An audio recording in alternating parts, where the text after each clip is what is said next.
ধনপুরে ঝাড়ু হাতে বিধায়ক স্বচ্ছ ভারত অভিযানে বার্তা পরিচ্ছন্নতার। হর ঘর তিরঙ্গা কর্মসূচির অংশ হিসেবে বাজার ও ধর্মীয় স্থান পরিষ্কারে বিধায়ক বিন্দু দেবনাথ। স্বাধীনতা দিবসের প্রাক্কালে হর ঘর তিরঙ্গা কর্মসূচিকে সামনে রেখে বুধবার ধনপুর বিধানসভা এলাকার ধনপুর পঞ্চায়েতের বিভিন্ন স্থানে স্বচ্ছ ভারত অভিযানে অংশ নিলেন বিধায়ক বিন্দু দেবনাথ। সকাল থেকে বেলা 10টা পর্যন্ত চলা এই কর্মসূচিতে বিধায়ক নিজে হাতে ঝাড়ু নিয়ে বিভিন্ন এলাকা পরিষ্কার করেন। বিধায়কের নেতৃত্বে প্রায় 30 থেকে 35 জন দলীয় কর্মী সমর্থক এই স্বচ্ছতা অভিযানে অংশ নেন।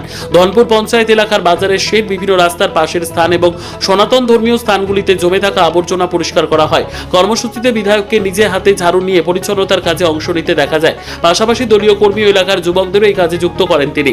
স্বাধীনতা দিবসের প্রাক্কালে বিধায়কের এই উদ্যোগকে ঘিরে সংশ্লিষ্ট এলাকার মানুষের মধ্যে উৎসাহ দেখা যায়। স্থানীয়দের মতে জনপ্রতিনিধিরা নিজেরা সরাসরি সামাজিক কাজে অংশ নিলেও সাধারণ মানুষ ও পরিচ্ছন্নতা ও পরিবেশ রক্ষার বিষয়ে আরও সচেতন হতে উৎসাহিত হন। এদিন বিধায়ক বিন্দু দেবনাথ বলেন, আমরা গ্রামে বাস করি, নিজের গ্রামকে পরিষ্কার পরিচ্ছন্ন রাখাই আমাদের প্রথম দায়িত্ব। স্বাধীনতার প্রাক মুহূর্তে এই ধরনের সামাজিক কাজে গুরুত্ব দেওয়া অত্যন্ত প্রয়োজন। স্বাধীনতা দিবসকে সামনে রেখে ধনপুর বিধানসভা এলাকায় সামাজিক ও জনকল্যাণমূলক বিভিন্ন কর্মসূচির মাধ্যমে দলীয় কর্মীদের সংগঠিত করার পাশাপাশি সাধারণ মানুষের সঙ্গে জনসম্পর্ক আরও দৃঢ় করার উদ্যোগ অব্যাহত থাকবে বলে জানা গেছে।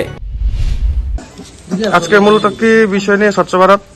নমস্কার। আজকে আমাদের ধনপুর বিধানসভার ধনপুর পঞ্চায়েতে সমস্ত কার্যকর্তা এবং জনপ্রতিনিধি নিয়ে আমাদের স্বচ্ছ ভারত অভিযান আগামী 15ই আগস্ট আমাদের দেশের 80তম স্বাধীনতা দিবস। সেই উপলক্ষে আমাদের প্রধানমন্ত্রী যে স্বচ্ছ ভারতকে যে পরিষ্কার পরিচ্ছন্ন, শুধু আমাদের ঘর বাড়ি নয়, সমাজ যেন পরিষ্কার পরিচ্ছন্ন থাকে, সেই উদ্দেশ্যে আমরা সমস্ত কার্যকর্তারা মিলে কাজ করছি। এবং আগামী দিনে আমাদের 2047 সালে যে আমাদের বিকশিত ভারত, সেই বিকশিত ভারতে যেন ভারতটা স্বচ্ছ হয় সেই দিকে লক্ষ্য রেখে আমরা কাজ করছি। এবং আমরা আজকে ধনপুর পঞ্চায়েতের বিভিন্ন এলাকা পরিষ্কার পরিচ্ছন্ন করেছি।